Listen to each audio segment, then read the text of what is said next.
الرحمن الرحیم۔ السلام علیکم ناظرین، نیوز لاؤنج میں خوش آمدید اور صبح بخیر۔ میں ہوں احتشام الرحمان اور پروگرام کا آغاز کرتے ہیں کتاب ہدایت سے۔ اللہ کے نام سے جو بے انتہا مہربان رحم فرمانے والا ہے۔ اور جب ہمارا حکم آ پہنچا تو ہم نے ہود کو اس کے مسلمان ساتھیوں کو اپنی خاص رحمت سے نجات عطا فرمائی اور ہم نے ان سب کو سخت عذاب سے بچا لیا۔ یہ تھی قوم عاد جنہوں نے اپنے رب کی آیتوں کا انکار کیا اور اس کے اصولوں کی نافرمانی کی اور ہر ایک سرکش نافرمان کے حکم کی تابعداری کی۔ دنیا میں بھی ان کے پیچھے لعنت لگا دی گئی اور قیامت کے دن بھی۔ دیکھ لو قوم عاد نے اپنے رب سے کفر کیا، ہود کی قوم عاد پر دوری ہو۔ سورہ ہود کی آیات نمبر 58 تا 60 کا ترجمہ آپ کے سامنے پیش کیا گیا۔ اللہ تعالی ہمیں اب اللہ تعالیٰ کی فرما برداری کی توفیق اور ہدایت عطا فرمائے اور قرآن پاک سمجھ کر پڑھنے اور اس پر عمل کرنے کی بھی ہم سب کو ہدایت دے۔ ہفتہ ہے آج جو 19 رجب المرجب 1436 ہجری 9 مئی 2015 ہے اور معزز مہمان جناب دلاور چودھری صاحب تشریف فرمائے۔ السلام علیکم، خوش آمدید کہتے ہیں آپ کو۔ شکریہ۔ اور بڑھتے ہیں آج کے نوابق ٹوڈے کی جانب۔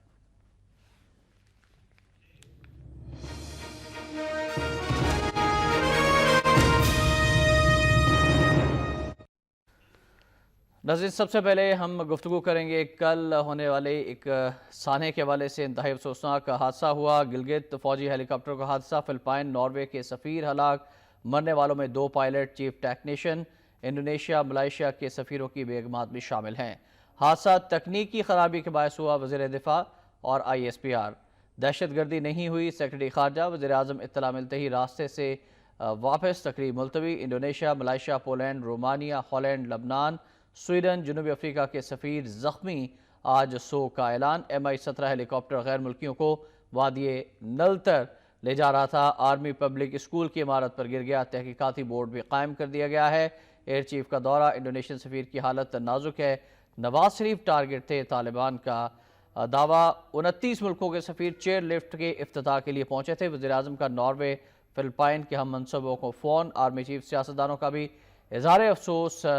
وزراء میتوں کے ساتھ جائیں گے، اسپورٹ فیسٹیول سمیت کئی تقریبات ملتوی کر دی گئی ہیں۔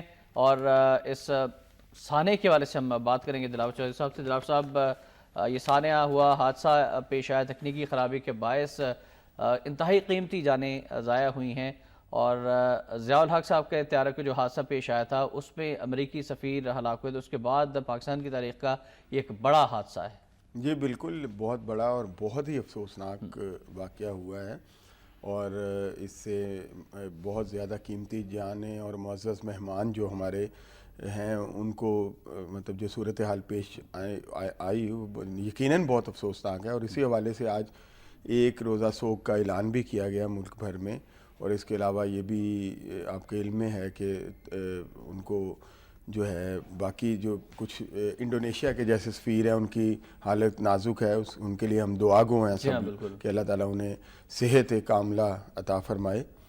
اور واقعی اس پہ جتنا بھی افسوس کیا جائے احتشام میں سمجھتا ہوں کم ہے، بہت افسوسناک واقعہ ہوا ہے۔ اچھا، مختلف میڈیا میں اور ابھی طالبان کا جو دعویٰ ہے کہ نواز شریف ٹارگٹ تھے، اس حوالے سے کیا قیاس آرائیاں کی جا رہی ہیں میڈیا میں، کچھ یہ بھی بتائیے گا۔ دیکھیں، ٹیکنیکلی یہ تو بالکل ہی، اگر آپ دیکھیں ٹیکنیکل پوائنٹ آف ویو سے اور سیکیورٹی کے پوائنٹ آف ویو سے، تو یہ ایک حادثہ ہی ہے۔ طالبان نے محض ایک دعویٰ کیا ہے جو کہ موقع سے فائدہ اٹھانے کی کوشش کی ہے، لیکن انہوں نے اپنے آپ کو ایکسپوز کیا ہے۔ میں سمجھتا ہوں کہ اس کا مطلب یہ ہے کہ جو کارروائیاں پہلے بھی ہوتی رہی ہیں ان میں وہ شیور نہیں ہوتے، ان کو مطلب وہ یا ان کا ہاتھ نہیں ہوتا، یا جو ہم کہتے ہیں کہ را ملوث ہے۔ اور دوسرے ایجنسیاں جو ہیں ماضی میں جو افغانستان سے جو ایجنسیز افغان ایجنسی بھی ملوث رہی ہے، تو طالبان کا کام صرف اس کا کلیم اپنے ذمہ، اس کے ذمہ داری جو ہے وہ اپنے لینا تھا۔ یہ کھل کے سامنے آ گیا، اس لیے کہ ایک تو اس میں یہ مطلب بڑی ہائی لیول پہ جو ہے سیکیورٹی ارینجمنٹس تھے، جو سیکرٹری خارجہ نے بھی بتایا کہ 1000 کے قریب جو آرمی پرسنل تھے وہ گارڈ کر رہے تھے یہ ساری صورتحال کو، اور تقریباً ہر ماؤنٹین پیک پر جو ہیں وہ ہمارے جوان، جری جوان، بہادر آرمی کے جو جوان ہیں اور ان کے آفیسرز وہ موجود تھے۔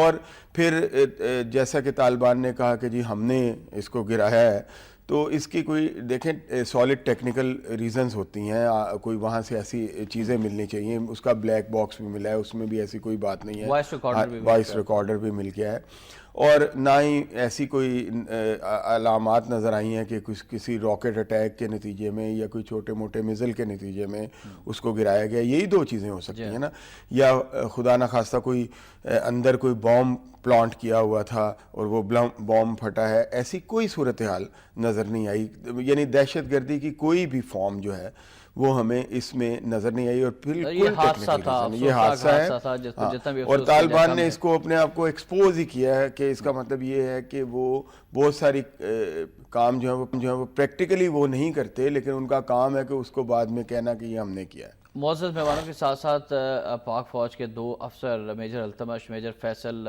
جو کہ پائلٹ بھی تھے، وہ بھی جام شہادت انہوں نے نوش کیا اور انہوں نے اپنی جانیں قربان کر دی. وہ بھرپور کوشش کرتے رہے آخری وقت تک کہ کس طرح سے بچایا جا سکے اور لینڈ کر جائے. کریش لینڈنگ کی انہوں نے کوشش کی، لیکن یہ افسوسناک حادثہ پیش آیا. ان کے حوالے سے آپ کیا کہنا چاہیں گے؟ بالکل انہوں نے وہ چاہتے تو اپنی جانیں بچا سکتے تھے، ان کے لیے بڑا آسان تھا، ہیلی کاپٹر میں تھے، لیکن انہوں نے اس کی بالکل پرواہ نہیں کی اور اپنی جو ہماری جری فوج ہے، ہماری پاک فوج، اس کی روایات کو میں سمجھتا ہوں انہوں نے نبھاتے ہوئے اپنی جان کی پرواہ کرتے ہوئے اپنے معزز مہمانوں کی جان کو ترجیح دی اور کوشش کی. اور میں سمجھتا ہوں کہ یہ انہی کی کوشش ہے کہ جو مہمان ہیں ان کا جو لائف آپ نے دیکھا ہے لاس جو ہے وہ کافی کم ہوا ہے کمپیریٹیولی. 29 کے قریب لوگ اس میں سوار تھے، اور شاید انہوں نے اس چیز کا خاص خیال رکھا آخری دم تک کہ جتنی وہ ایفرٹ کر سکتے ہیں، جتنا کم سے کم لاس اور وہ اس میں جو ہیں وہ اپنی جانیں قربان کر کے جامع شہادت نوش کر کے میں کہتا ہوں اس میں کامیاب رہے ہیں. صحیح، اور جتنا بھی ان کو اپریشیٹ کیا جائے اپریشیٹ کیا جائے. اللہ تعالیٰ ان کو جنت الفردوس میں جگہ عطا فرمائے. یقین وہ شہید ہیں، اور جو باقی سفیر ہیں جو زخمی ہیں ان کے لیے بھی ہم دعا گو ہیں کہ اللہ تعالیٰ جلد صحت یابی دے. ہمارے معزز مہمان تھے. افسوسناک حادثہ تھا، افسوسناک سانحہ تھا جس کے حوالے سے اب دعائی کی جا سکتی ہے کہ اس طرح کے حادثات سے اللہ تعالیٰ آئندہ بچائے. اگلی خبر کی جانب بڑھتے ہیں ناظرین، وہ ہے برطانوی انتخابات کے حوالے سے. برطانوی انتخابات کا نتیجہ سامنے آ گیا ہے. برطانوی انتخابات کنزرویٹو پارٹی چھا گئی. کیمرون نئی کابینہ کا اعلان کر دیا. 10 پاکستانی نژاد کامیاب ہوئے ہیں. چودھری سرور کے بیٹے انس سمیت کئی ہار گئے ہیں. پرانی کابینہ سے صرف 4 وزیر لیے گئے ہیں. کنزرویٹو پارٹی نے 331، لیبر نے 232، اسکاٹش نیشنل پارٹی نے 56 نشستیں جیتی ہیں. ایڈ ملیبینڈ، نک کلیگ اور نائجل فراج مستعفی ہو گئے ہیں. 10 بھارتی، 1 چینی نژاد بھی کامیاب ہوا ہے. یہ میٹھی فتح ہے، کیمرون کا یہ بیان ہے. نتائج مایوس کن رہے. ایڈ ملیبینڈ ہارنے والوں میں گیلوے، جیتنے والوں میں پاکستانی اداکارہ تسمینہ شیخ بھی شامل ہیں. کنزرویٹو پارٹی دلال صاحب ایک بار پھر کامیاب ہو گئی ہے. برطانیہ میں ڈیوڈ کیمرون ہی دوسری مدت کے لیے اب وزیر اعظم منتخب ہو چکے ہیں اور نئی کابینہ کا بھی اعلان کر دیا ہے. پچھلے دور حکومت میں ڈیوڈ کیمرون صاحب کی پالیسیز کو آپ کس طرح سے انالائز کریں گے، اور اب جو اعتماد کا اظہار کیا ہے برطانوی عوام نے، تو اب ان کا منشور کیا تھا انتخابات کے حوالے سے، اور وہ کیا نعرہ تھا جس کی وجہ سے وہ قائل کرنے میں کامیاب ہو گئے اپنے عوام کو؟ سب سے بڑی بات جو ہے احتشام کے کیمرون جب آئے تھے تو برطانیہ کو بہت سویر قسم کی میں سمجھتا ہوں کہ اکنامک جو پرابلمز تھیں وہ اس کا شکار تھا، اور میلٹ ڈاؤن والی جو صورتحال تھی پوری امریکہ سے ہوتی ہوئی جو ہمیں یورپ تک نظر آئی، اس کا بڑا شدید اثرات جو تھے.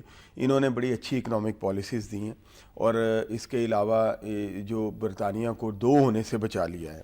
جیسے اسکاٹ لینڈ والا دیکھیں نا، جو ریفرینڈم تھا اس میں بھی ان کی پالیسی کی وجہ سے جو ہے وہ اسکاٹش لوگوں نے یہ فیل کیا کہ ان کو برطانیہ کے ساتھ جانا چاہیے، نہ کہ ان کو الگ ملک ہونا چاہیے. لیکن یہاں پر آپ کی بات کو کاٹنا چاہوں گا کہ اسکاٹش نیشنل پارٹی نے 56 نشستیں جیتی اور کلین سویپ کیا ہے پورے اسکاٹ لینڈ کے اندر.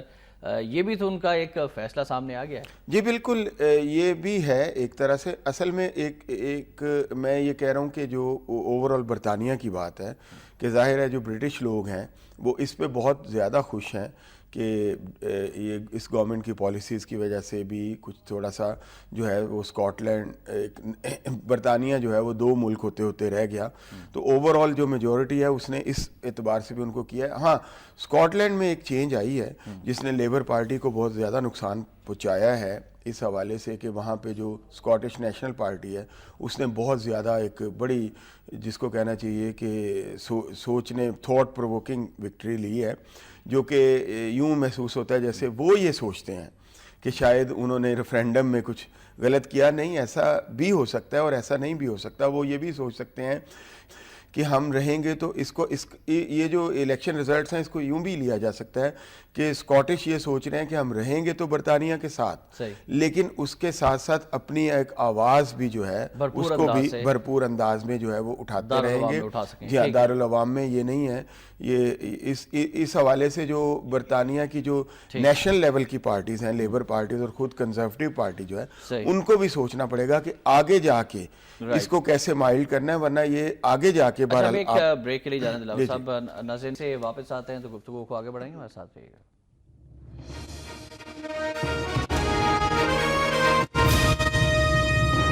کے اندر غیر ملکی اسٹوڈنٹس کے حوالے سے معاملہ تھا, فیسوں کا معاملہ تھا, ہیلتھ ایشوز سے, اس پر تنقید کرتے رہے ہیں.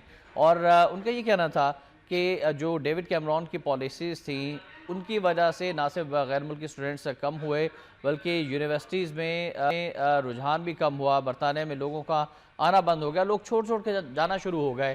تو اس پر نظر ثانی کریں گے. وہ دیکھیں بات یہ ہے پرابلم جو فیس کرنا پڑا, شک نہیں ہے کہ وہ اکنامک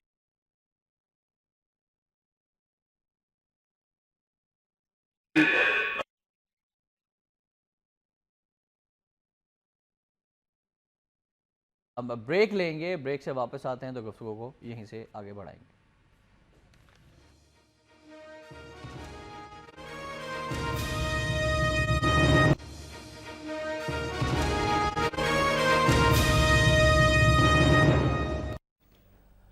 نیوز لاؤنج میں ایک بار پھر آپ کو خوش آمدید کہتے ہیں. دلاور چودھری صاحب سے ہم گفتگو کر رہے تھے بریک پہ جانے سے قبل برطانیہ کی ڈیوڈ کیمرون صاحب کی پالیسیز کے حوالے سے, تو امیگریشن کے حوالے سے, اسٹوڈنٹ پالیسی کے حوالے سے آپ کچھ تبصرہ کر رہے تھے. میں یہ عرض یہ کر رہا تھا کہ ان کی جو بیسک انہوں نے اس وقت جب وہ آئے تو انرجی کرنچ کا بہت زیادہ سامنا تھا اور پورا ایک اکنامک میلٹ ڈاؤن جو ہے وہ نظر آ رہا تھا پورے یورپ میں اور امریکہ میں بھی. تو انہوں نے ایک نعرہ دیا تھا کہ ہم اس کو ختم کریں گے, ہم اکنامک سٹیبلٹی لے کے آئیں گے اور اس کے ساتھ ساتھ اپنے لوگوں کے لیے جابز اپرچونٹیز جو ہیں ان کو بڑھائیں گے. اس میں کوئی شک نہیں ہے کہ انہوں نے ایجوکیشن پالیسی بڑی اسٹرکٹ کی. اس میں بھی ان کے لیے مسئلہ یہ تھا کہ جو بیرونی اسٹوڈنٹس ہیں وہ جو ان کے اللیگل جو سلسلے تھے اس سے وہ نہ تو ان کو اسٹیٹ کو فائدہ ہوتا تھا ٹیکسیشن کی صورت میں نہ کچھ, بلکہ وہ الٹا ان کی اکانومی سے ہی لے کے ان کو, تو اس حوالے سے انہوں نے تھوڑا سا اس کو اسٹرکٹ کیا. آپ یہ دیکھیں کہ ان کی یہ پالیسی کافی حد تک کامیاب رہی. اکنامک کچھ کسی حد تک جو ہے وہ وہاں پہ جو ہے وہ دوبارہ جو اکنامک کرنچ والی صورتحال ختم ہوئی اور وہ انہوں نے اپنے پاؤں پہ ان کی اکانومی کسی حد تک کھڑی ہوئی. تو یہ وعدہ پورا کیا. تو پچھلی دفعہ وہ ان کو کولیشن گورنمنٹ بنانا پڑی تھی, نک کلیگ کی پارٹی کے ساتھ مل کے نک کلیگ کو ان کو جو ہے نائب وزیر اعظم بنانا پڑا. تو اس دفعہ لوگوں نے اتنا ان کو ووٹ دیا ہے, مینڈیٹ دے دیا ہے کہ اب ان کو کوئی ضرورت, انہوں نے جو کہا ہے یہ میٹھی فتح ہے, تو اس کی وجہ یہ ہے کہ اب انہیں کسی اور پارٹی کا سہارا لینے کی کوئی ضرورت نہیں ہے. وہ آدھی سے زیادہ سیٹس جو ہیں وہ سمپل میجورٹی جسے کہتے ہیں وہ حاصل کر چکے ہیں یا اس سے زیادہ حاصل کر چکے ہیں. اور اب یہ میں یہی عرض کرنا چاہ رہا ہوں کہ یہاں پہ بھی ہمارے یہاں یہ اگر ہمارے لوگ جو وعدے کیے ہیں اگر ان کو یاد کرایا جائے کہ ہم گھر بینک خود آئیں گے قرضے دینے, کوئی بے روزگار نہیں رہے گا. یاد ہوگا آپ کو کہ میاں نواز شریف صاحب ہر جلسے میں یہ کہا کرتے تھے کہ بینک خود آئیں گے, بے روزگار نوجوانوں کے پاس چل کے آئیں گے اور وہ ان کو قرضے دیں گے, کوئی مسئلہ نہیں رہے گا, بلا سود قرضے ہوگا. جی ہاں, سارا کچھ ہوگا. سود سمیت بھی جو قرضے دیے جا رہے ہیں وہ پتہ نہیں کہاں دیے جا رہے ہیں. تو بینک تو ابھی تک کوئی نہیں چل کے آیا, لوگوں کو ہی جانا پڑتا ہے اور پھر سفارشیں اسی طرح. پھر اس کے بعد سب سے بڑا جو ان کا وعدہ تھا کہ ہم انرجی کرنچ جو ہے اس کو دور کریں گے، جس طرح انہوں نے کہا ہم اکنامک کرنچ کو دور کریں گے اور کافی حد تک کیا ہے، لیکن یہاں پہ وہی انرجی کی صورتحال وہی نظر آ رہی ہے۔ ایم او یوز ضرور ہوئے ہیں چائنا کے ساتھ، لیکن اس میں ابھی بے تحاشا کرنے والے کام ہیں، افتتاح ہو گئے ہیں، لیکن جب تک آپ اس کو کٹ ٹو سائز نہیں کریں گے اس صورتحال کو، یعنی کٹ ٹو سائز سے کیا مراد ہے کہ وہ اصلاحات نہیں لے کے آئیں گے جو ان کے لیے ضروری ہیں، اپنے آپ اپنی صورتحال کو اس سے مربوط نہیں کریں گے، ہم آہنگ نہیں کریں گے، تو وہ ایم او یوز ہی رہ جائیں گے۔ ہم نے بہت سارے اچھا کمیونٹیز کے حوالے سے بات کریں گے، لیکن ایک کالر لے لیں۔ جمال مصطفیٰ صاحب ہمارے ساتھ۔ جی السلام علیکم۔ وعلیکم السلام۔ میں ابھی آپ جو واقعہ گلگت میں ہوا ہے وہ بڑا افسوسناک ہے، لیکن میں ایک اور پہلو کی طرف نشاندہی کرنا چاہتا ہوں کہ اتنا پومپ اینڈ گرینڈر کے ساتھ انوگریشن کی کیا ضرورت ہوتی ہے؟ آپ نے قائد اعظم سولر پارک اگر آپ نے انوگریٹ کیا ہے اور 20 ارب روپے کا پروجیکٹ، جس میں سے الٹیمیٹ پروڈکٹیوٹی میں بھی it is just say 25 to 30 mega what out of 100، اور اس کی کاسٹ بھی کوئی 22 روپے تو آ رہی ہے پر یونٹ، اور اگر لائن لاسز اور دوسرے ٹرانسمیشن دیگر لاسز چلے گئے تو پتہ نہیں 45 روپے نندی پور کی طرح ہو جائے۔ وہ تو ایک پروجیکٹ 18 ارب کا 84 ارب میں چلا گیا اور کوئی بات نہیں ہے۔ یہ چیزیں ہیں جن کی نشاندہی کی ضرورت ہے۔ آپ وہاں پر لے کے جاتے ہیں لوگ، اس علاقے کے جو صدرن پنجاب کا ایک بھی آپ نے وہاں جرنلسٹ نہیں بلایا، اپنے جہازوں میں بٹھایا، تو اتنی پومپ اینڈ گرینڈر کے ساتھ نہ کریں۔ آپ کو پتہ ہے کہ نارتھ میں حالات اتنے اچھے نہیں ہیں، اتنی ہائی وہ لیول کی جو لوگ جا رہے تھے فورن ڈپلومیٹ، وہ ان کو آپ اسلام آباد سے بھی انوگریٹ کر سکتے ہیں جب آپ چاہتے ہیں۔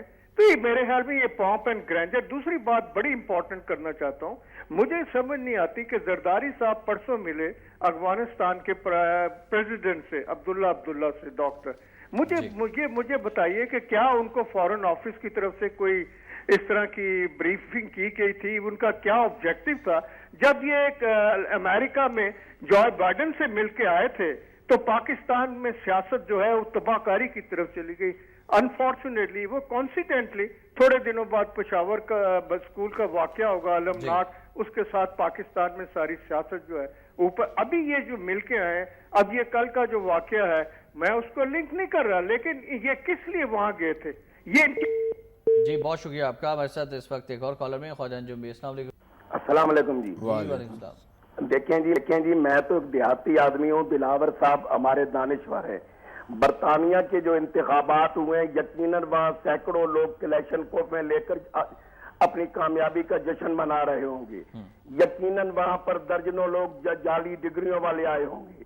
سعد رفیق کہتا ہے کہ اسے اقتدار کے کوریڈور سے ہٹا دیا گیا ہے۔ یہ سوال کیوں نہیں کیا جاتا کہ پینٹاگون کس طرح بنا؟ اس کی طرف انگلیاں اٹھ رہی ہیں۔ پنجاب بینک سے 2 ارب روپیہ کس لیے لیا گیا؟ اس پہ کیوں نہیں بات کی جاتی جمہوریت کے اندر؟ اور آپ کے راحیل شریف کہتے ہیں کہ رات کے ایجنٹ ملوث ہیں، لیکن اقتدار کے کوریڈور میں بیٹھنے والے لوگ کہتے ہیں کہ ہمیں ووٹ ہی اس لیے ملے ہیں کہ ہم بھارت سے دوستی، 19 کروڑ عوام بھارت سے دوستی چاہتے ہیں، ہم انہیں چوریاں کھلاتے ہیں جب ہم ان سے تجارت کرتے ہیں۔ اقتدار کے کوریڈور کے بیٹھنے والے اگر ان کے دوست ہیں تو پھر یا راحیل شریف غلط ہے یا حکمران غلط ہے۔ میں نے بارہا کہا کہ پیٹھ پہ خنجر گھونپا تھا ٹیپو کی پیٹھ میں جعفر نے، اور ایک بات پکار اٹھا تھا جعفر از بنگال، صادق از دکن، ننگے ملت، ننگے دین، ننگے وطن۔ آج یہ لوگ جو اقتدار کے کوریڈور میں بیٹھ کر یہ جو لوگ بیٹھ کر بھارت کی حمایت کرتے ہیں، ان سے تجارت کرتے ہیں، میرے بھائی اس نے تو پیٹھ میں خنجر گھونپا تھا، یہ تو ہمارے سینے پہ خنجر گھونپا گیا ہے۔ یہ اگر جمہوریت ہے تو ہم اس جمہوریت کی نفی کرتے ہیں۔ بہت شکریہ آپ کا خواجہ انجم صاحب، بہت شکریہ۔ دو کالر، دونوں کی گفتگو آپ نے ملاحظہ فرمائی۔ پہلے مصطفیٰ صاحب کہہ رہے تھے کیا مینڈیٹ ہے زرداری صاحب کے پاس، کو افغانستان کا دورہ کر رہے ہیں، دفتر خارجہ نے بھی اس کی وضاحت نہیں کی، اس پر آپ کیا کہتے ہیں؟ زرداری صاحب نے جو دورہ کیا ہے وہ پرائیویٹ کیپیسٹی میں کیا ہے اپنی پارٹی لیول پہ، اور یہ اس طرح کے دورے جو ہیں یہ ہو رہے ہیں۔ اسفندیار ولی بھی گئے تھے، پرویز خٹک بھی گئے تھے، اشرف غنی جو ہیں وہ بلا رہے ہیں، تو اس میں کوئی حرج نہیں ہے، یہ کوئی سرکاری مینڈیٹ والا دورہ نہیں تھا۔ بلکہ وہ ان کی اپنی جو ان کی دعوت پر جو ہے جو مختلف پارٹیز، آپ نے دیکھا ہوگا پچھلے دنوں پرویز خٹک بھی وہاں پہ تھے، اس سے پہلے اسفندیار ولی بھی وہاں جا چکے ہیں، اور غالباً مجھے اب I am not sure but میرا خیال ہے کہ فضل الرحمان بھی دورہ کر چکے ہیں شاید یا نہیں، لیکن بہرحال یہ آپ کے نزدیک یہ بہتر ہیں، ہونے چاہیے آپس میں تعلقات بہتر ہوں گے، مختلف سیاسی جماعتوں کو سمجھنے کا موقع ملے گا. جی بالکل. ساتھ میرا خیال ہے کہ افغانستان کے جو ایک بڑا برا دور ہمارے درمیان آیا، جو کرزئی صاحب نے اپنے جو ویسٹڈ انٹرسٹ کے لیے جو ہے اپنے لوگوں کو بھی اور اپنے آپ کو بھی پاکستان سے دور کیا اور عجیب قسم کی الزام تراشیاں کی، تو میرا خیال ہے کہ اس سے ہمیں ہر چیز کو سکیپٹیکل ہونا اچھی بات ہے، لیکن ہر چیز کو سکیپٹیکلی نہیں دیکھنا چاہیے. وہ اس لیے کہ یہ اچھی بات ہے اگر پارٹی ٹو پارٹی ریلیشنز بھی ہوں، اس طرح کے وفود جائیں، وہ وہاں سے بھی آئیں، آپس میں ایک میل ملاپ بڑھے، ایک دوسرے کے مسائل جو جہاں گورنمنٹ لیول پہ بات نہیں ہوتی وہاں دوسرے لیول پہ بات ہو، مسائل کو دیکھا جائے، کیونکہ مسائل تو ہمارے کامن ہیں اور ہمیں بہت زیادہ ضرورت ہے کہ ہم مل کے جو ہے وہ چلیں، تو اس کے لیے اس طرح کے ریلیشنز کوئی بری بات. اچھا، خواجہ انجم صاحب نے جو بات کی ہے را سے تعلق کے حوالے سے مختلف سیاسی، بالخصوص ایک سیاسی جماعت کی طرف اشارہ بھی کیا. خواجہ آصف صاحب کا بھی کل بیان ہے کہ ثبوت موجود ہیں ان کے پاس کہ ایک سیاسی جماعت کو انڈین خفیہ ایجنسی را بھرپور سپورٹ کر رہی ہے. راحیل شریف صاحب بھی یہ بیان دے چکے ہیں. خواجہ انجم صاحب نے جو گفتگو کی اس پر آپ کا تجزیہ؟ دیکھیں، پہلی بات یہ ہے کہ کیا یہ کسی وزیر دفاع کا بیان ہے کہ ایک سیاسی جماعت کے را سے تعلق ہے؟ میں سمجھتا ہوں کہ اس پہ ان کو کئی دفعہ سوچنا چاہیے. کس طرح کی بات کرتے ہیں؟ ہمارے حکمران ہیں، وزیر دفاع ہیں، اتنی اہم پوسٹ پہ ہیں. کور کمانڈرز کانفرنس میں سیدھی بات ہوئی تھی کہ جو را جو شے دے رہی ہے ٹیررزم کو، اس پر انہوں نے تشویش کا اظہار کیا. اب ایک وزیر دفاع لیول پہ بیٹھا ہوا بندہ یہ کہے کہ جناب ایک سیاسی جماعت کے را سے تعلقات ہیں، آپ کو چاہیے کہ آپ اس کو فوری طور پہ ایکسپوز کریں کہ وہ کون سی سیاسی جماعت ہے اور کس کے تعلقات ہیں، اور نہ صرف ایکسپوز کریں بلکہ جو ضروری میئرز ہیں وہ اس وقت لے چکے ہونے چاہیے آپ کو. آپ اس گورنمنٹ کا ایک بہت اہم حصہ ہیں، اور آپ کس طرح کے ڈپلومیٹک انداز میں کہ ایک سیاسی جماعت، اگر وہ ایم کیو ایم ہے، اگر وہ پیپلز پارٹی ہے، اگر وہ مسلم لیگ نون ہے، یہ کون ہے؟ یہ آپ خود ہیں، کون ہے آپ اس کو بتائیں. اتنی بڑی بات آپ کر رہے ہیں کہ را کے ساتھ ایک سیاسی جماعت کے تعلقات ہیں، اور اتنا ڈپلومیٹک ہو کے یہ آپ کو ملک کا خیال ہے، یہ آپ یعنی آپ یہاں بھی اپنی سیاست بچا رہے ہیں. اس سے بہتر ہوتا کہ آپ یہ بات ہی نہ کرتے. صحیح. کچھ مزید خبروں کی جانب پر بڑھیں گے، آپ کی اجازت سے شامل کرنا چاہوں گا. اہم خبر ہے ناظرین یمن کے حوالے سے کہ حوثیوں کے اہم ٹھکانوں پر بمباری، باغیوں نے سرخ لکیر عبور کی بھاری قیمت چکانا ہوگی. یمن 5 روزہ جنگ بندی منگل سے شروع ہوگی. سعودی عرب جنگ بندی پر پوری طرح عمل کیا گیا تو اس کی تجدید بھی کی جا سکتی ہے. عادل الجبیر، اتحادی طیاروں نے حدیدہ اور سعدہ کو نشانہ بنایا، حملوں کا منہ توڑ جواب دیں گے، شہری سعدہ سے دور رہیں، ترجمان سعودی افواج کا یہ کہنا ہے. اس پر بات ہوگی، انالیسس بھی لیں گے محترم دلاور چودھری صاحب کا، لیکن ایک بریک کے بعد.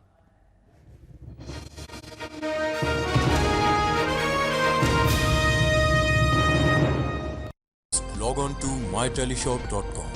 Wide range of products to choose from. Pakistan's largest teleshopping network. Visit now. myteleshop.com.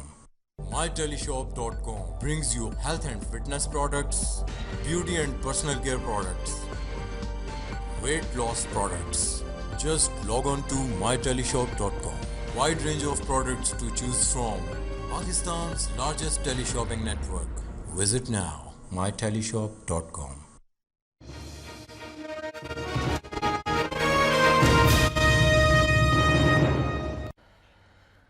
Welcome back ناظرین. ہم سعودی عرب اور یمن کے حوالے سے بات کر رہے تھے، اور سعودی عرب اور یمن 5 روز جنگ بندی منگل سے شروع ہونے جا رہی ہے، لیکن اس کے ساتھ ساتھ دلاور چودھری صاحب کچھ بیان بھی سامنے آ رہے ہیں، اور حافظ سعید صاحب کا بیان ہے کہ نجران پر حوثیوں کے حملے سے ثابت ہو گیا کہ اصل نشانہ سعودی عرب ہی ہے. اور اس پر آپ کیا کہتے ہیں؟ اب امریکہ بیچ میں آیا ہے اور امریکی وزیر خارجہ جان کیری نے مداخلت کی ہے، پھر جنگ بندی ہوئی ہے 5 دن کے لیے. کتنی اہم ڈیولپمنٹ ہے یہ؟ اور دوسری طرف یہ الزامات بھی ہیں کہ ایران بھرپور سپورٹ کر رہا ہے حوثی باغیوں کو، یہ سعودی عرب کا موقف ہے. میں سمجھتا ہوں کہ رشینز نے جو کیپٹ آؤٹ کیا تھا جو قرارداد منظور ہوئی تھی سلامتی کونسل میں، لیکن وہ ڈپلومیٹک ایک پریشر جو ہے وہ مسلسل ڈال رہے ہیں. وہ بھی کسی طرح کا آپس میں ایک ڈیل تھی کہ ہم اس کو ویٹو نہیں کریں گے، اور وہ قرارداد اپروو ہوئی کہ باغیوں کو چھوڑنا چاہیے، سارا کچھ کرنا چاہیے، واپس جانا چاہیے، اسلحہ جو ہے وہ بالکل ہتھیار پھینک دینے چاہیے، زیر قبضہ علاقہ چھوڑ دینے چاہیے، اور ان کی مدد بھی بالکل نہیں کرنی چاہیے. اشارہ ایران کی طرف تھا. لیکن میرا خیال ہے کہ رشینز جو ہیں وہ اس کے بدلے میں مسلسل جو ہے وہ کسی حد تک جو ہے وہ یہ ڈپلومیٹکلی جو ٹریک 2 ڈپلومیسی ہے اس کے ذریعے وہ امریکنز کو اور ساروں کو کنونس کرتے رہیں کہ ہیومینٹیرین گراؤنڈز پہ کم از کم 5-6 دن، ہفتہ 10 دن کی ایک جنگ بندی ہونی چاہیے، تاکہ اس سیز فائر کے ماحول میں ہم اس کو پرماننٹ سیز فائر کی طرف لے کے جا سکیں، کچھ ایسا سلوشن نکال سکیں. اور دوسرا لوگوں کو بھی جو مطلب جنگ سے تنگ آئے ہوئے لوگ ہیں ان کو بھی کوئی نہ کوئی ایسی سہولت جو ہے میسر آ سکے کہ وہ اپنے انسانی جو ضروریات ہیں ان کی طرف جا سکیں اور کر سکیں. تو یہ اسی کا ایک نتیجہ ہے. کیری میرا خیال ہے یہی میسج لے کے آئے تھے کہ ہیومینٹیرین بنیادوں پہ، جس کے بعد کہ انہوں نے اعلان یہ کیا ہے. میں دعا ہے کہ اللہ تعالیٰ اس کو ایک اچھے طریقے سے ڈپلومیٹک انداز میں اس کو سارا چیزوں کو سالو ہو جائے، اللہ تعالیٰ کریں، اور یہ جو 5 دن کی جو سیز فائر ہے یہ بالکل پرماننٹ ہو جائے. لیکن جو نجران پر حوثیوں نے حملہ کیا ہے، سعودی عرب کے اندر اٹیک ہوا ہے، سعودی عرب کی سرحدوں کے اندر، اس کے اپنے علاقے میں، اس پر آپ کیا کہیں گے؟ جو سعودی عرب کے تحفظات رہے ہیں اور جس طرح سے انہوں نے پاکستان سے مدد کی درخواست کی تھی وہ سچ ثابت ہو رہے ہیں؟ دیکھیں، بات یہ ہے کہ میں اس کو نہیں سمجھتا کہ یہ کوئی حملہ تھا باقاعدہ. جب آپ کا اتنا طویل بارڈر ہو اور آپ ایئر سٹرائکس بھی کر رہے ہوں تو کہیں نہ کہیں کسی نہ کسی گراؤنڈ لیول پہ کسی نہ کسی پہ کوئی نہ کوئی تھوڑا سا اس کا ریئیکشن جو ہے نظر آتا ہے. یہ ریئیکشن تھا جس میں 3 فوجی جاں بحق ہوئے سعودی عرب کے. لیکن اس کو آپ یہ نہیں کہہ سکتے، ایسی کوئی پروپوزیشن وہاں نظر نہیں آئی حوثیوں کی کہ آپ کہیں کہ وہ باقاعدہ ایک حملہ. ٹھیک، ہمارے ساتھ کالر ہیں سعودی عرب سے عبدالرحیم صاحب. السلام علیکم جی. عبدالرحیم صاحب السلام علیکم. ہلو، السلام علیکم. جی بھائی ہمارے، اچھا آواز آ رہی ہے؟ میں یہ سب اور آپ کو اور سب ٹیم کو سلام کرتا ہوں. یہ بات ابھی احتشام بھائی ہو ہے نا کہ حوثیوں نے نجران پہ حملہ کیے، ایک نجران پہ نہیں بلکہ بحرین میں 25 کلومیٹر اندر انہوں نے، میں تو میڈیا ادھر نہیں ہے کہ دکھا ہے، مگر بہت ایسے کام کیا ہے. دمام میں جو کیا ہے، اندرونی حالات بہت خراب ہے. پاکستان سے جو توقع تھی نا وہ توقع امریکہ نے پورا کیا ہے، مگر ایران کے انوال بالکل صحیح ہے. جتنا یہ جنگ بندی تو ایسے ہی چل رہے مگر بند نہیں ہو سکتے. بہت معاملہ اندر بہت خراب ہے. میں خود نجران گیا ہوں، میں خود نجران میں ادھر ہے، شرورہ ایک نام ہے اس کا بارڈر ہے، بہت زیادہ حالات خراب ہے. احتشام بھائی ہمیں چاہیے اللہ خیر کرے. یہ بہت جتنے ممالک ہے، گرد بحرین ہے، اس پہ قطر ہے، جتنا بھی ہے بالکل سعودی کے لیے گرد آگ لگایا ہوا ہے. پاکستان کو چاہیے یہ جتنا جد بھی ہے، پاکستان کے سوا کوئی اعتماد سعودی کسی کے اوپر نہیں کر رہے. ہمارے ملک سے توقعات ہے، یہ بات غلط ہے، تاثر غلط ہے کہ ہم فوج نہیں بھیجتے، ہم جہاز نہیں بھیجتے. یہ بھیجنا ہی پڑے گا، آگے کبھی بھی بھیجنا ہی پڑے گا. اللہ کرے ہمارے حکمران کو عقل آ جائے. ٹھیک ہے، بہت شکریہ آپ کا عبدالرحیم صاحب. سعودی عرب سے ان کا یہ کہنا تھا کہ حالات بہت خراب ہیں. نجران سے 25 کلومیٹر اندر تک حملے ہوئے ہیں. پھر مولانا فضل الرحمن صاحب کا بھی بیان ہے کہ یمن کے مسئلے پر پاکستان سعودی عرب کے عوام قریب آئے ہیں. امام کعبہ کا دورہ پاکستان مفید رہا، رابطے برقرار رہنے چاہیے. امام کعبہ کا دورہ جو تھا وہ یقیناً بڑی اہمیت کا حامل تھا، اور پاکستان سعودی عرب ایک جسم کی مانند ہے دونوں، اور لازم و ملزوم ہیں. اب اس طرح کے حالات جس طرح سے عبدالرحیم صاحب بتا رہے ہیں کہ اگر یہ حوثی باغیوں کی پیش قدمی آگے ہوتی ہے اور وہ پھر اندر آ کر دہشت گردی کی کارروائیاں کرتے ہیں تو پھر تو سعودی عرب کو خطرات لاحق ہو جائیں گے. بالکل ہو جائیں گے، اور اس میں پھر جب جو ہماری کمٹمنٹس ہیں ہمیں پوری کرنی چاہیے. لیکن میں یہ نجران کی جو صورتحال ہے میں یہ کہہ رہا ہوں کہ یہ باقاعدہ کوئی حملہ نہیں ہے سعودی عرب کے اوپر. یہ جب آپ ایئر سٹرائکس کر رہے ہیں تو وہ جہاں پہ آپ کو بارڈر پہ تھوڑا سا ویک فیل کریں گے اور خود سٹرونگ کریں گے تو وہ وہاں پہ تھوڑا ریٹیلیٹ کریں گے. اس کو 20 کلومیٹر یا 10 کلومیٹر کی باتیں پھر چلتی ہیں، لیکن یہ باقاعدہ کوئی ایسا اسالٹ نہیں تھا، نہ اس کو انٹرنیشنل میڈیا نے اس طرح کو کہا ہے کہ یہ باقاعدہ کوئی حملہ ہوا ہے، اس طرح کوئی صورتحال نہیں تھی. میں کہنا یہ چاہ رہا ہوں، لیکن ظاہر ہے کہ سعودی عرب کو جو ہماری کمٹمنٹس ہیں، دیکھیں بات یہ کی جاتی ہے کہ ایران کو ناراض نہیں کرنا. صحیح. میں یہ سمجھتا ہوں کہ ایران جو ہے وہ سعودی عرب کے سامنے نہیں ہے بارڈر پہ. دوسری طرف حوثی باغی ہیں جن کو پورا جو میں تو پہلے ہی آپ 1000 دفعہ امریکنز کا بھی بیان تھا کہ ان کے جو بحری جہاز ہیں، جنگی بحری جہاز، انہوں نے ایران کے بحری جہازوں کو وہاں سے بھگایا ہے، جو اسلحے سے بھرے ہوئے. میں وہی عرض کر رہا ہوں نا کہ یہ تو ایک مطلب ٹاک آف دی ٹاؤن ہے نا کہ ایران انہیں آرمامنٹس کے ساتھ جو ہے وہ سپلائی کر رہا ہے، سارا کچھ ہے. میں یہ کہہ رہا ہوں کہ آپ کی جو پالیسی تھی، میں نے تو شروع سے اس کا کریٹک رہا ہوں، جب بہت سارے بڑے بڑے صحافیوں نے لکھا کہ بڑا جی عظیم فیصلہ کر دیا ہے پارلیمنٹ نے، میں نے اس وقت بھی کہا تھا یہ انکنکلوسیو ہے. آپ پارلیمنٹ کے سامنے لے کے ہی نہیں آیا، آپ نے کہا جی وہ یہ مانگ رہا ہے اور باقی حساس چیزیں ہم آپ کو نہیں بتا سکتے، بتائیں آپ کیا کریں. جب آپ حساس چیزیں ہی پارلیمنٹ کو نہیں بتا رہے تو اس نے پھر آپ کو ایک جرنلائز قسم کی ایک قرارداد لا کے آپ کو دے دی. میں یہ کہہ رہا ہوں کہ سعودی عرب کے بالمقابل ایران نہیں ہے، وہ اگر ہے تو وہ پراکسی وار، اور پراکسی وار نہیں ہونی چاہیے ایران. اس پہ ہمارا کچھ مطلب ہمیں ایک کلیئر سٹانس لینا چاہیے، جیسے ہم کہتے ہیں کہ بلوچستان میں انڈیا کی پراکسی وار نہیں ہونی چاہیے. بالکل صحیح. اسی طرح تھرو افغانستان، اسی طرح ہمیں یہ کہنا چاہیے کہ حوثیوں کے ذریعے ایران کی سعودی عرب کے ساتھ پراکسی وار نہیں ہونی چاہیے. اگر تو یہ ایسا ہوتا کہ ایک بارڈر اس طرح کا ہوتا کہ اس طرف ایران ہے، دوسری طرف سعودی عرب، پھر ہمیں سوچنا چاہیے تھا واقعی بہت زیادہ کہ ہم نے دو ملک ہیں، ان کی لڑائی ہے، دو برادر اسلامی ملک ہیں، ایران ہے اور سعودی عرب ہے، لیکن ہم تو خود اس پراکسی وار کا شکار ہیں. اور دوسری طرف ہم اس کو کہیں کہ دیکھیں نا کہ ہم کبھی یہ سٹانس لے سکتے ہیں یا سعودی عرب سے یہ کبھی ایکسپیکٹ کر سکتے ہیں کہ وہ یہ کہے کہ جناب اگر میں یہ کہوں گا کہ افغانستان کے راستے یا کسی راستے بلوچستان میں را مداخلت نہ کرے تو اس سے انڈیا ناراض ہو جائے گا. یقیناً ہم یہ نہیں چاہیں. لیکن سب سے جو بنیادی بات ہے وہ یہ ہے کہ حوثی باغیوں نے کس کی شے پر حملہ کیا، عدن پر، سنا پر، اور وہاں کے جو ایک الیکٹڈ پریزیڈنٹ تھے ان کو بے دخل ہونا پڑا، اقتدار پر قبضہ کر لیا. ان کو اتنی زیادہ سپورٹ کس نے کی؟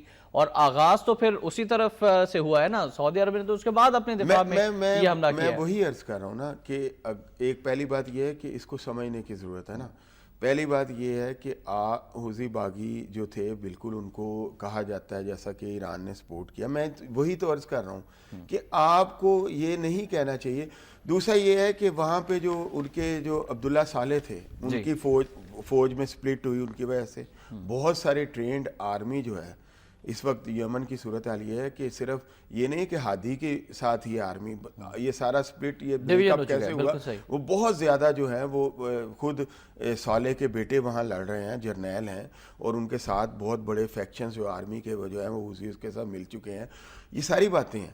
میں یہ کہہ رہا ہوں کہ کسی کو بھی انلیجٹمیٹلی اس طرح کرنے کا کوئی حق نہیں ہے، چاہے وہ ایران بھی ہو تو اس کو بھی نہیں چاہیے کہ وہ اس طرح ایک پراکسی وار کسی کے بارڈر پہ لڑے. نہ سعودی عرب کو چاہیے کہ وہ ایران کے بارڈر کو انسٹیبل کرے، نہ ایران کو چاہیے. اور اس پر ایک کلیئر سٹانس ہونا چاہیے کہ لیجٹمیٹ گورنمنٹ کے ذریعے ہی ریپلیس ہونی چاہیے، انلیجٹمیٹ ایکٹیویٹیز نہیں ہونی چاہیے. میں یہی کہہ رہا تھا کہ جب ہم غیر جانبدار رہنے کی قرارداد منظور کر رہے تھے، اس کے 2 دن بعد ہی پوری دنیا نے جانبدار رہنے کی قرارداد منظور کر لی سلامتی کونسل کے ذریعے. پھر ہم کہاں گئے؟ میں یہی تو عرض کر رہا ہوں کہ ہماری پالیسیز کو بہت زیادہ ایک ویژنری اوور ہالنگ کی ضرورت ہے. تمام پارلیمنٹیرینز کو بھی شرمندگی اور بہت سارے صحافیوں کو بھی شرمندہ ہونا چاہیے جو بالکل سوچے سمجھے بغیر، ڈیپتھ میں جائے بغیر جو ہے دکانداریاں کھول کے اپنے تبصرے کر کے، تو یہ ساری صورتحال کو ان ڈیپتھ جانا چاہیے. ہمیں صحیح معنوں میں جرنلسٹ ہونا چاہیے، ہمیں پتہ ہونا چاہیے کہ صورت ہم جو ہے وہ ہر چیز پہ تبصرہ تو کرنے بیٹھ جاتے ہیں، لیکن ہم کہ بڑا صاحب فیصلہ ہے جی پارلیمنٹ، کسی نے نہیں یہ کہا. یہ آپ کو یاد ہوگا، یہ صرف میں نے کہا اور اپنے کئی پروگراموں کا کہ انکنکلوسیو صورتحال ہے کہ جب آپ کسی پارلیمنٹ کو کچھ بتا ہی نہیں رہے. یہ سینسٹیو مسئلہ ہے کہ یہ نہیں بتا سکتے جی انہوں نے ہمیں بحری جہاز مانگے ہیں, انہوں نے یہ مانگا ہے, بس یہ بتا سکتے, تو وہ یہی کہے گی کہ اسی پلیٹ فارم سے آواز اٹھائی تھی کہ یہ قرارداد میں نیوٹرل کا جو لفظ ہے اس سے سعودی عرب بہت زیادہ ناراض ہو جائے گا, اور ہمیں اور پھر دنیا جب خفت اٹھانا میں نے عرض کی تھی کہ جب دنیا اس کے اگینسٹ جائے گی تو پھر ہم یہ نیوٹرلٹی کو کہاں لے کے جائیں گے. تو وہی ہوا جب ہم نے یہ بات کی, اس کے چند دن بعد نیوٹرلٹی نہیں, یہ ڈپلومیٹک ٹرم میں اس کو ہم منافقت ہی کہہ سکتے ہیں. یہ کوفی بھی ہے اور ناسمجھی بھی ہے, اور بدقسمتی سے ہمارے میڈیا میں بھی وہ لوگ جو ہیں وہ اتنے مطلب صحیح معنوں میں ایکسپرٹیز نہیں دے رہے پڑھنے لکھنے کا, لوگ آگے دیکھنے کا کوئی رجحان نہیں ہے. بیٹھ کے اپنی اپنی آنکھ کے ہم لوگ بھی چلے جاتے ہیں, اور پارلیمنٹیرین اس میں کم قصوروار ہیں, اس لیے کہ ان کے سامنے ایک چیز آئی نہیں. دیکھیں پارلیمنٹ کے اندر سے پھر آواز اٹھتی رہی ہے کہ آپ ان کیمرہ کر لیں, آپ ہمیں ساری صورتحال سے آگاہ کریں, کھل کے ڈیبیٹ کرتے ہیں, پھر اس کے بعد کسی کنکلوژن پہ نکل. دیکھیں نا, جب آپ یہ کہیں گے کہ میں سینسٹیو چیزیں آپ سے شیئر نہیں کر سکتا, یہ انہوں نے مانگا ہے, یہ مانگا, یہ بتائیں میں کیا کروں, تو میں کہوں گا بھائی آپ پھر غیر جانبدار رہ لیں اگر سینسٹیو. یا پھر اس کے بعد پھر ہماری حکومت کے اعلیٰ عہدیدار پھر بہت جلدی بھاگ کے گئے ہیں سعودی عرب منانے کے لیے کہ سعودی عرب ناراض نہ ہو جائے, لیکن آپ سمجھتے ہیں کہ سعودی عرب اس قرارداد کے بعد پاکستان سے کچھ ناراض ہے ابھی تک؟ میں سمجھتا ہوں کہ ایسا ہے, اور جو ان کا ٹویٹ تھا جو ایمریٹس کے جو وزیر تھے وہ ایسے نہیں تھا. ظاہر ہے یہ جو ڈپلومیٹس جو ہیں اس بات کو بڑی اچھی طرح جانتے ہیں کہ بات کہنے کے کئی طریقے ہوتے ہیں. یہاں کئی صحافی یہ بھی کہتے رہے, کئی بڑے سینئر اینالسٹ یہ کہتے رہے کہ وہاں سے ایک ٹویٹ آیا ہے تو یہاں سے نثار صاحب کیوں جواب دے رہے ہیں, باقاعدہ دفتر خارجہ جواب دے. وہ خدا کے لیے آپ کیوں ایٹکولین کورس لانا چاہتے ہیں ملکوں کو, اگر آپ کو نہیں پتا یا آپ نہیں جانتے ڈپلومیسی کیا ہوتی ہے, کہ وہاں سے ایک ٹویٹ آیا ہے, یہاں سے وہ کہہ رہے ہیں باقاعدہ جواب دیں تاکہ ایک ڈپلومیٹک لڑائی شروع ہو. اچھا, اب یہ جو جنگ بندی ہوئی ہے پاکستان کی, تو شروع سے ہی یہ کوشش رہی ہے کہ ٹیبل ٹاکس کے ذریعے سے معاملہ حل ہو جائے. یہ پاکستان کو اب کس طرح سے آگے بڑھنا چاہیے, اس میں آپ کیا کہتے ہیں؟ میں سمجھتا ہوں کہ پاکستان نے ابھی تک وہ جو طے ہوا تھا کہ ہم ڈپلومیٹکلی اس کو آگے بڑھائیں گے, بالکل اس کو چھوڑ دیا. صورتحال کو وہ تھوڑی سی جو مطلب رات گئی بات, میڈیا نے بھی اس کو بلا دیا, جو بڑے بڑے اینالسٹ بیٹھے ہوئے ہیں. حالانکہ اس کے اگر یہ جنگ ڈپلومیٹکلی یہاں پہ اس کو سالو نہ کیا گیا تو یہ بہت بڑا ایک پرابلم کریٹ کرے گی پورے ایشیا کے لیے. اگر 21ویں صدی میں تیسری عالمی جنگ جو ہے, تھرڈ ورلڈ وار کہیں ہونی ہے تو وہ انہی ایریاز میں ہونی ہے. میں سمجھتا ہوں کہ یہ جنوبی ایشیا میں بھی اس چیز کو رائپ اپ کیا جا رہا ہے, اور یہ مڈل ایسٹ میں بھی کیا جا رہا ہے, تو ان چیز کو دیکھنے کی, سوچنے کی. اور سب سے اہم بات یہ ہے کہ حرمین شریفین کا تحفظ ہر مسلمان کی ذمہ داری بھی ہے. دلاور چوہدری صاحب بہت شکریہ, آپ تشریف لائے اور بہت اہم موضوعات پر آپ نے گفتگو کی. آخر میں ناظرین فرمانے قائد اعظم رحمۃ اللہ علیہ شامل کرنا چاہوں گا. اسلامیہ کالج پشاور 13 جنوری 1948 کو قائد اعظم رحمۃ اللہ علیہ نے فرمایا تھا کہ اسلام ہماری زندگی اور ہمارے وجود کا بنیادی سرچشمہ ہے. ہم نے کا مطالبہ زمین کا ٹکڑا حاصل کرنے کے لیے نہیں کیا تھا, بلکہ ہم ایک ایسی تجربہ گاہ حاصل کرنا چاہتے تھے جہاں اسلام کے اصولوں کو آزما سکیں. اللہ تعالیٰ ہمارے حکمرانوں کو توفیق عطا فرمائے کہ وہ عملی طور پر ملک میں اسلامی نظام نافذ کریں اور اس پر عمل بھی کروائیں. شام الرحمان کو اجازت دیجیے, اللہ حافظ.